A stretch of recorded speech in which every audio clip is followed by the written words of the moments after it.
Hi and welcome back to Bike Speed. So this week we've got this lovely Giant TCR. It's been for a tumble, it's had a little crash, and this is our journey to getting this bike roadworthy again and solving all the little problems that have come along. So you can see the handlebars are twisted here, so we've got to just double check everything there that it's all safe. And I can see that the rider has skimmed the wheel of the rider in front. There's some marks on this wheel as he's gone round, and so he's caught the wheel, which would have flicked him left, and he would have naturally have jolted left, which actually would have made these handlebars twist the other way. So we have to sort of investigate why they're twisted this way. But I think as he's gone for the tumble, he's then flinched and it's caused those bars to twist, and we have to now sort of investigate any damage. So there's damage on the hood here, so that's clearly hit the ground, which is why I'm pretty sure these handlebars came backwards on themselves. They potentially would have hit the frame, although he was still on the bike, so may not have done. And then we've got a glance across the rear derailleur here, and as that's gone down, that's took the brunt of the accident, in fairness, and so it's twisted the derailleur hanger, so we've got to realign the hanger. This had a very thick derailleur hanger here. This was a big chunky derailleur hanger, so I'm quite confident that it would bend straight and be safe to use. So initially I'm just looking at this frame under a torchlight just to make sure there's no damage to the paintwork or the frame. Being carbon fibre, we just want to make sure that's all okay.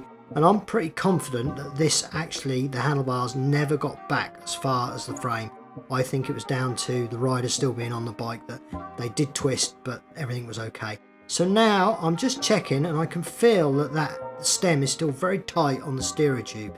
And in fact, I just checked the torque setting and they were actually still torqued correctly. So that is literally twisted on there. So I have to be a little bit concerning as to whether the steerer tube has rung itself or been damaged in any way, so I need to check that. So initially we just take off all the spacers and the stem and just check around the top again with the torch, and then just check around the bottom, and actually there was no damage on here at all. It was just the sheer torque of somebody flinching and twisting the bike and the frame and everything going, that it just turned on that top. That was absolutely fine, so the steerer tube's safe.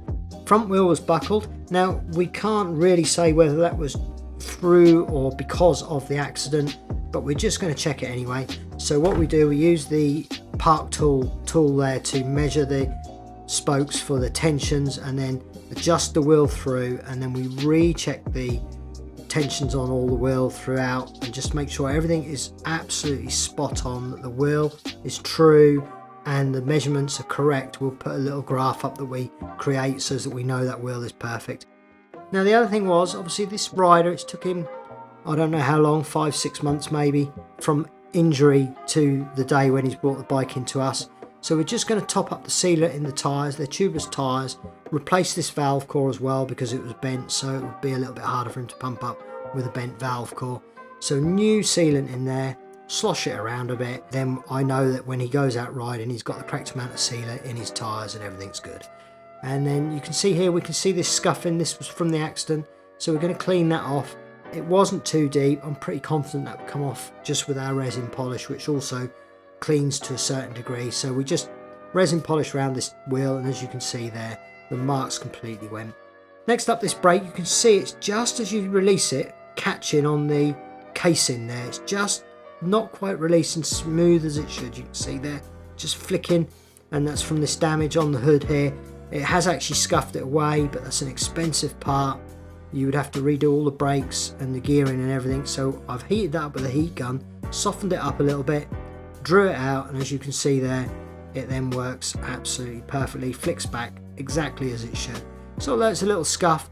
That's only cosmetic. It's not stopping the mechanical ability of that shifter and brake at all. So I'm quite happy to let that go as it is. Next up, we straighten this derailleur hanger, always using the valve at the various positions you're checking, and then you know that everything is in the right place, and that is all straightened now. So we put back on the derailleur, and you can see it shifted gear perfectly. It needed no adjustment, which says to me I got that derailleur hanger exactly where it was. Then we've got this little cosmetic detail here. Now this is an alloy part that's anodized. We could try and repaint it, but it would only flake off. So I use a little bit of vinyl wrap and I just heat that up and get that stuck on there nicely. Just because it's on the swage line under the Ultegra logo, you can, well, it would take a blind man to notice. You wouldn't really realise that I'd even done that, and it just takes your eye off any scratches. Again, rear wheel, top up the sealant in the tyre, inflate it, slosh it around a bit, make sure everything's right, torque up the cassette and the disc as I did with the front disc. Just torque everything up, make sure it's all okay, and then just get, again, because I've done the front wheel, I might as well polish the back wheel so that the look of them is even.